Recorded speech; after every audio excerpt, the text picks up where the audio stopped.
because we are the #1 rated show in Corona, California when it comes to real estate and mortgages on Wednesday at 11:30. Right, Craig?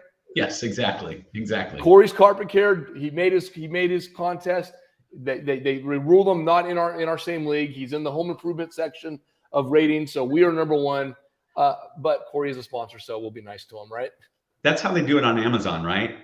You get like this very specific niche or niche, and you're like, hey, #1 book in this, like that's it. So we are the #1 show, and I dare somebody to try to take this title from us. Good luck. That's right. And be even remotely as interesting, yet, or dare I say, is good looking. Who what? Crickets. I missed the first part of that. Oh, I said, dare anybody challenge us? And I said, be as interesting. And then I said, yet good looking. And then I heard crickets. But that's okay. That's niching it down, right? It's niching it down. So, buddy, what's going on in Corona today? Man, hey, how was your Father's Day? You know what? Thank you for asking, and thank you for reminding me. I had a nice Father's Day. I had a wonderful, fantastic dinner with my wife. I had my oldest wrote me a card, which I posted. You may have seen on social media. And that's type of stuff, Craig, that pulls my heartstrings. That's all I care about. I don't care about anything else. My son gives me expression of his love and gratitude towards me. Hell, I'm going to cry. Yeah. But speaking of crying, Craig, what the heck? Your daughter showed up. Oh my God, that made me cry. Tell me about that. Made me cry. Oh my gosh. She does love me. She drove from Colorado just to be here on Father's Day, and she made it right as we were serving dinner. It was amazing. Oh my God. Tell me how that felt, man. When's the last time you've seen your daughter in person? Well, she moved just a few weeks ago. So still. Yeah. So it wasn't too long, but just the fact that she made the trip, when you're young, you can do that, right? You can drive for 18 hours or however long it is and come surprise your dad. I mean, that alone though, man, that must have felt amazing. Oh, it was fantastic. I was just so surprised. And by the way, my personality is very low key. Like you could say, hey, Craig, you just won $1 million at the, in the lottery. And I'd be like, wow, that's cool. I mean, that's how low key I am. Yeah. So that was kind of elevated for me in the emotional. I have some weird button that gets pushed when it comes to my kids and my wife. When stuff like that happens, it's the weirdest thing. Tears will just start coming. And I'm a strong guy, but man, when it comes to family and emotions, speaking of family, my wife, so on Saturday, she competed in a bikini competition. I saw that. Fortunate to have a wife that's in shape and that is motivated. But she did really well. She actually won. She's now nationally qualified and will be traveling to Pittsburgh for see if she can get a pro card. Wow. But talk about crying. Like when she's winning, I'm like, yay! I'm crying. Yeah. And then I see these families in the corner and they're locals and they have these 4 or 5 kids and they got their go mom's our rock star. Right. That's making me cry. And then I see this dad and he's screaming for his son. That's my son. That's making me cry. I'm a crybaby, Craig. What the heck? And the older you get, probably, that'll I think we're going to be sponsored by Kleenex our next I can't watch those military reunions without just like, I'm just undone. No, any of that stuff. Our Father's Day, we did church and that's a big part of it. And then we actually came home and it was the first time that we used our pool. We've been here in this house for 7 months now. And I sat there for, I don't know how long, not too long. And I sat in an inner tube. So I got burned from here to about here, but the rest of my belly's white because I was hunched over like. Wait, hold on. That's a lot to unravel here. So hold on. You've been in a house for 7 months. When did you move in? November. It was pretty darn cold. I'm jumping in my pool as I'm signing the papers. I jump in the pool. I mean, you gotta. What's that when they break the bottle on the ship? Yeah. You gotta bless the pool. Ceremonial dunk in the pool the first day. You waited 7 months? We did that with the jacuzzi. We went into the jacuzzi. That's how we had a $780 gas bill. Yeah. You got to dive in the pool. So you wait 7 months. You finally get a warm enough day in Corona. Yeah. What was the water temperature? It's got to be like 85, 84? No, it was probably high 70s. Okay, so Well, maybe, I don't know, maybe like I looked. We've got an electronic, a digital thing that tells us the temp, and it said 90, and I'm like, no, it's not 90. I yeah. mean, the weather outside was 86. So Well, that's where we excel here. If somebody complained about the heat, where we excel is our pools are warm for a yeah, long time, and it's like bath water. But don't oddly drink. enough, the reaction of evaporation when you get out, you're freezing. It can be 9,500 degrees. You get out of the pool and you're cold, and it's like, what the heck? Why am I Yeah, cold? And then yeah. it goes once as soon as you dry up, it goes away and you're warm again. We, Um, you know, Similarly, out here we run our AC around 75 just to kind of keep things cool when it's a warm day. yep. Um, but if you go, and if if we run it at 80, we're like sweating. Oh, 78 is what they recommend. We're sweating. Just can't do it. you said 75. I'm like, dang, Craig. Yeah, Why don't you lower it down? Why don't you lower it down a little bit? Cool yourself off. 73 sometimes we'll kick it down to 73, depending on what's going on. But go out to Palm Desert, Palm Springs. Yep. It gets so hot out there sometimes. They run their AC at 80, and you walk in and you're like, whoa, it's cold. Yeah, I can't imagine. I mean, what's weird, and I think it's just because your body's shifting. But in the winter, if it was 70 degrees, I'd be really comfortable. Let me think how this works.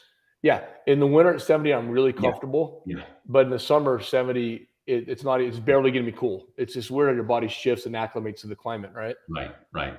All right, so And yeah, we're kind of like at the 75, and it's the same thing. It's yeah. anyway. And then Uh, yeah, so we're 7 minutes deep in our show. We haven't talked one thing in real estate or mortgages. all That's right. what you So get with our show. here's what's happening in Corona.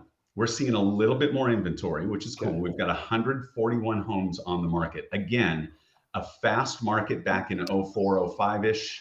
We had 350 to 500 homes on the market, and homes were gone in 3 days. Wow. If a home was sitting on the market for more than 3 days, we're like, what is wrong with that? Is it haunted? Or, so we're down to 141. And in the last 30 days, we had 147 close escrow. So we still have less than 1 month inventory on the market. Man, It's it's kind of been the theme for the year. it has been. What was the inventory amount? I don't know, 5 years ago. What was the average? If you had to guess, if you had to look back in your memory, 5 years ago, 2018. prior to this huge boom in real estate, what was the average listing amounts? Honestly, I wasn't paying attention, but I would guess it was in the 400 to 600 range. Also, significantly higher amount of inventory. Oh, Not even. oh yeah, oh yeah, yeah. I didn't know if you're like, oh, normally we're around 180 and we're down at 1. No, you are significant. So where should you be? 200-300? We should be about again 300 to 500 is a pretty fast market. Now we probably don't have as much buyer activity as we had in 04, 05. Mm-hmm. But if we had 200 or 300 right now, I think it would be a little bit easier on the buyers. Yeah, well, then we've talked about this before. There's an article that just came out, and I talked about it on my Miami show today about how people are staying in their house because they got in such a phenomenal rate that they don't have any motivation to get out of it. Right. Then I can make a case why they should or why would they, but I mean the reality is they're not, and that's why you're seeing people staying. Right. Only somebody with a strong desire or an absolute need to move. Yeah. Well, I was thinking if you had a good amount of equity built up, you could still get into that next level house with that, but you take the hit on the interest rate. But I mean, with having that equity and paying it down, you might end up in a summer payment situation, but have more of a house. But if you're going apples to apples, you're going to have less of a house because the amount you can finance is going to be, your payment's going to be, higher for a less financed amount. Right. And I mean, look, we got an unfair now hand dealt to us 2 years ago when people were getting 2%, the crazy rates they were getting. Yeah. How can we compare that? It's not ever apples to apples. Right. FHA loan in the 5 is not a bad loan. I mean, that's for me. I mean, I've been self-employed and I do like the bank statement loans, the ones that, self-employed guys do. So I was paying 5 anyways. It was what I'm used to. Right. So I kind of chuckle at the It's like, that's the norm. And Oh, although it was good for a lot of people, it didn't really do us any favors. It's kind of like, I'm looking for some multi-units and actually helped somebody with a 5-unit last year. Perfect example. Costa Mesa, very desirable area. It's like, 5 miles from the beach, Newport Beach. mhm. And this is a great location, great property. And the people were, the previous owner hadn't raised the rent in forever. So they're paying $1,600 a month when they should be paying 32, like they rented them out for 32 to 3,500 now. So Oh, wow. did them absolutely no favors when these people had to move and then find a home at market value. And that's kind of what we're doing right now with the interest rates, Yeah, exactly. Um, well, hey, today we have actually a guest on our show. We've never brought in a guest. We've had Scott, who's almost like a guest at this point because if he shows up or not. No, I'm teasing. No, right? I love talking crap about someone when they're not there, especially when they're my brother. But no, so we have a guest today, and it's an important one, and it's important for our business, and it's important for business owners in general. Mhm. And we've done Ted's Tech Tip of the Day, where we've had, man, I said that's, by the way, I said that smooth this time, didn't I? You did. Where we've talked about different things, and when it goes to automation and manage your business, from the website to the contact forms to the messaging and all the different tools. Well, there are now regulations that are coming down the pipeline, one through the carriers and two through just the law, that is controlling your messaging. It's, we've had the do not call list, forever. Now the Right. carriers have added another level to your messaging, where if you don't have consent, you're screwed. If you haven't registered your number, you're screwed. So Mhm. I brought in my other business partner for Six Sigma Systems. His name is Dean Lozano. I'm going to bring him on here. There he is. Hey, Dean. Hey, guys. Is that a great Italian name? Is that what that is? That is Lozano. 100% Italian. Oh, here we go. Everybody get your popcorn. Dean's going to go down the Italian. No, I'm kidding.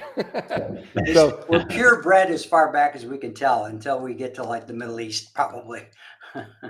Oh, wow. No, Dean's got an amazing backstory in his family. His father was a doctor. I believe, grandpa was a very recognized artist back in Italy, right, Dean? Grandpa and great grandpa, both. Yeah, and there's sculptures, there's all sorts of things. Yeah, so very interesting stuff. But the reason why we have Dean on today is because we're going to talk about those regulatory issues. Dean has been in software development, automations, systems for over 20 years, in technology with computers for another 20 years. So about 40 years into technology, computer space, the last 20 years in automation and business systems. So he has a wealth of experience. He is an expert when it comes to it. And he's my business partner, and he does an amazing job. So I'm happy to have him on the show to share his expertise. So, Dean, let's talk about what's going on with this regulatory stuff when it comes to texting and through automating texting, I should say. Well, first thing, let's just set up some definitions. We got two categories that we have to talk about today. One is a law or regulatory category, and one is a carrier policy. And the law regulatory environment has been around for a long time. The TCPA, which is the Telephone Consumer Protection Act, is one most people are familiar with because it's the one you use to get on the do not call list. So if you get a do not call list, spammers can't call you. It's been around for a long time. Unfortunately, not always adhered to. But if you don't adhere to it and they catch you, it's a law. They can fine you. You can get in trouble, right? So that's one side of it. The other side now is that the regulators in Washington got together. They were hearing from their constituencies that they were tired of getting text messages now. It used to be phone calls at dinner time that bothered everybody. Now it's text messages all day from spammers and salespeople that don't, cold outreach. So the lawmakers went to the carriers and said, you got two choices: clean up your act, self-regulate, or we will regulate for you as part of the TCPA. They said, no, we'll self-regulate. So the carriers all got together. They created a guideline, if you will, a entity that will manage and establish and manage these guidelines. And the guidelines are they've been out, but they're about to get enforced here very shortly. And the important thing to remember is a guideline is not a law. So unlike a law, if you break the guideline, you won't get fined. They don't have any way to fine you, but they have something worse. They can revoke your ability to do any kind of text messaging or voice mail calls whatsoever. And the way they're going to do that is they're going to make you register your company and your phone numbers with this centralized entity. And that registration has to happen by July 5th. And over the next month or two till August 31st, anybody that's not registered is going to lose their ability to use those phone numbers in any kind of automated messaging system. So even if you're just confirming appointments, you're not going to be able to do that with an automated messaging SMS system if you don't register with this centralized carrier group. It's called the campaign registry. And the importance here is that when you register, you have to register either as a sole proprietorship or as a company with an EIN. It's much simpler, much better. You have more options, more features, more things that you can do if you register as with an EIN, but not everybody has one. If you don't have one, you register as a sole proprietorship. The important thing here is that you are now known to them, you are in their system, and your company is in their system. So if you break the rules over and over again, they're going to cut you off. And if you think that you can just go to a different software, get a different phone number, that's not going to work, because you're going to have to register with the new system under the same regulatory committee that you had to register before. And this time when you go to register, they're going to say, you're a spammer, you're a known problem. We're not going to give you permission here. So your reputation is going to be tracked as a business. And that reputation is going to follow you no matter where you go, and you won't be able to get out from underneath this in the United States. Yeah, and that registration, it's not like you just go in, okay, what's your business name, what's your phone number, hit submit.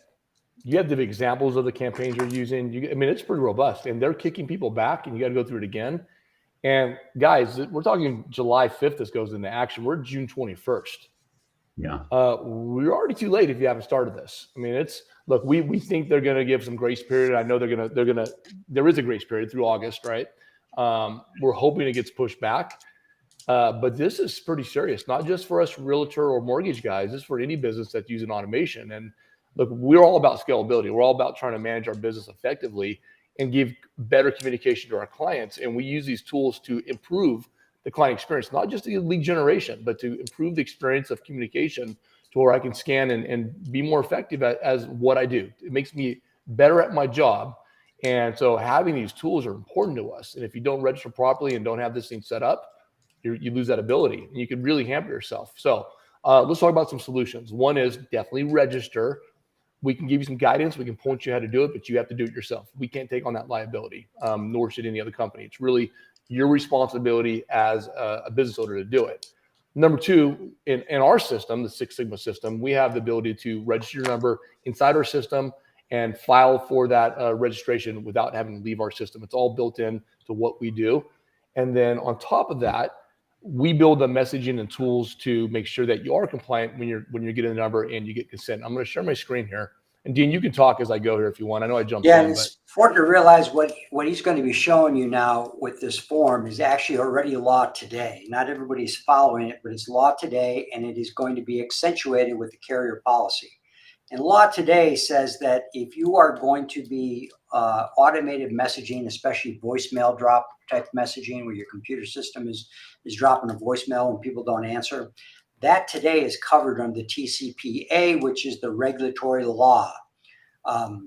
And if you're not getting consent on all your forms and permissions that you're using for any kind of text messaging or voicemail drops that you're doing through the software system. Now, we're not talking about when you get on your private phone and you text somebody, or you're on your private phone, you leave a message. That's different. We're talking about automated systems here and consent to be able to actually converse with them either by automated voicemail or by text messaging. And the voicemail drops are already regulated today under the TCPA. You need consent for that. And under the new regulatory arena with the carriers, we're going to need even more consent in order to adhere to their policies. And what Ted's showing you right now is a form that we use inside Six Sigma Systems that basically requires that they accept the terms and conditions that these regulatory policies outline. I know there's a little fine print here, might be a little hard to see on the screen, but it's basically a paragraph detailing the fact that they acknowledge that you're going to be using automated software to be texting them and to follow up with them for the services that they're inquiring about, that you give them permission to do this, et cetera, and that they can opt out anytime they want, and all the usual legalese that you would expect to see. Yeah. But it's important you get this today, not even July 5th. This is now. Yeah, so we put that on all of our forms for any client, for all of our clients that are coming in. This is part of what we do when we build out your system. So people that are our clients can feel comfortable that they're staying compliant. And I'm going to show you what the back end looks like. Craig, did you happen to see it as I was going through and making selections? No. Okay. I'm going to refresh my screen because it's actually kind of cool to see on the back end. I always tease Dean because sometimes he wants to go to the description. I'm like, just make me the pie. And here I am. I want to show you the apples now. So he always wants to eat the sausage, but he never wants to know how to make the sausage. Yeah, there's the Italian guy. I always go pie. He always goes sausage. But I'm telling you, he's becoming a sausage maker. That's it. Go ahead, Craig. Let me jump into something real quick on something that you said, Ted. You said that these systems, and we're talking about automated texting or automated voicemail drops. You said these systems enhance the client experience or something like that, right? Here's a prime example, because I think when people hear that, they might think, oh yeah, sure. It's just your way to get a mass text out, right? Look, if I've got 1,000 people in my database and there's a new program that rolls out, like the California Dream for All, I can't make 1,000 phone calls and let people 100%. know or shoot 1,000 texts out. So these systems really do, they do help us, with our workload, but they really do help that client experience. No, it's a great example, Craig. And that's also an example of what we're not going to be able to do unless you go to those 1,000 clients to get consent. Right. Which is very frustrating because that is a perfect example of where they could take advantage of it. Now, look, I don't just use it in mass messaging. I use it through my workflow of taking a client through a transaction. For example, Craig, you and I are doing a deal together, and one of our buyers, my borrower, gets pre-approval or gets approved. I get approval conditions. I'm going to send a message to you on the borrower. Hey, I got approval conditions. My loan officer assistant is going to jump in, my loan processor. She's going to collect these documents, expect an email from her, blah, blah, blah. I can add one message, one tag, and those texts go to both of you and my loan processor. 3 people get tagged, one tag, and it sends out a message to everybody. Versus me on my phone texting 3 people 3 times. Right. Times that by 5, 6, 8 transactions. Then increases price. Right. Exactly. So and reduces productivity. That's it. So can't help other people. Again, client experience will be better. Now, I do want to show you the innards of the sausage. So this was a survey. This is what I call the ultimate survey. And so I have, instead of having a bunch of different forms, I have one. And the beauty of it is it filters as it goes. So let's say we're going to do a purchase. It's going to ask if what type of residence, a credit score. And then now we're getting into qualifications. And why this is important, because if they're self-employed, like say bank statements, it's going to ask them, how long you been in business? If you select the W-2, it's going to skip right past that. Okay. It's going to get through all these nice questions that are, everybody's looking for when they buy a home, and then it gets to the, yes, I accept and submit. Now, on the back end of things, this is where it gets. You need to add realtor in there too. What's that? Everything you provide helps our mortgage and realtor professionals. Well, yours will have a realtor professional on it. Oh, it's different. Yeah. Okay. And this is the consent form, basically, right? Correct. Now, this is what the back end on our system looks like. It looks like a big spider web, right? And so through all those little questions we asked, we have filters that start adding tags. I'm going to zoom in on just a couple of them here, right? We have filters that start, okay, what time of hope are you looking for? Purchase, refinance, reverse mortgage. They get then off that branch, purchase, it's going to add the tag purchase. Now I know that I'm dealing with somebody that wants to buy a home versus refinance or reverse mortgage. That also depends on what type of message I'm going to send them and prepare me for when I make the phone call. Now, it asks more questions that you saw. All of those get tagged, but let's get down to the part that we're talking about for this segment, and that's the SMS agree. Did they agree? Was the SMS agree empty or not? Meaning, did they check that box? If they checked it, we got update contact field which says check in, and we've put the date that they did it. The date gets recorded and it's logged in their contacts. So now we have a digital record that's recorded that now will protect you if you ever get audited.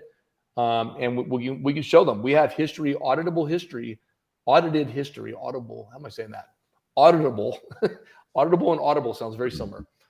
Auditable history that we can support that we did this properly. So that's a look at the back end of the sausage, if you will. So I love sausage, by the way. I'm telling you, to eat it or to watch how it's made. To eat it. I like exactly. Watching how it's made. That makes me not want to eat it, but exactly. So, I mean, as you can imagine, Craig, this is wildly important. Think about the self-employed borrowers you have that have systems that, Dean brings of a HVAC guy. He gets all these leads. They put in your advertising, your Facebook advertising, your Google ads, all these things you're doing. Automated response. That's a huge theme for us. If we have a missed call, I want my client to know, hey, I'm paying attention. I'm not ignoring you. Mm-hmm. And that's automated response, right? What if I don't have approval to send them that automated message? Yeah. You might miss your next haircut appointment because of this. Hey, is that it? What do you mean there? See, Dean took a stab at that. Was a silent stab at me because he knows that I don't get haircut appointments. Dean, this is the first and last time I'm bringing you on this show today. That wasn't my intention, but that's pretty good. It should have been. I know. I'm going to write that one down. Another situation where this kills us is think about when you have reputation management. You just finished the job. You did a really good job for somebody. You want that Google review.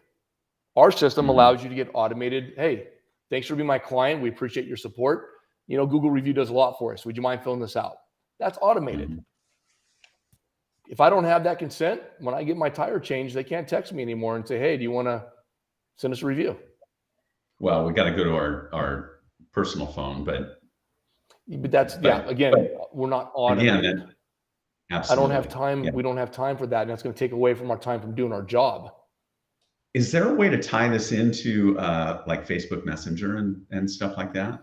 Well, yeah, all of our automation is already part of Facebook messaging. So yes, we can do that. There are other stuff out there if people use it, but this is obviously the most widely used form of communication is text and phone calls. Right. And now that is being restricted. So yes, we can still do emails, got to avoid those spam filters. Yes, we can do still WhatsApp and Instagram and Facebook. WhatsApp came up in the last show, but you know what? We don't use WhatsApp much here in the United States like they do overseas. So unless somebody has the app, there's no way to, contact them. Exactly. So, folks, if you need help, contact us. We'll walk you through it. We're also going to build a blog that talks specifically about this stuff, and we'll have links in there and resources. And we'll reach out to myself, and we'll take care of it for you. So, guys, that's it for today. Dean, thanks for coming on the show for Six Sigma Systems. My pleasure. Craig Yace, Ted Hicks, we're the Real Estate Mortgage Insiders. We'll see you next week. All right. See you.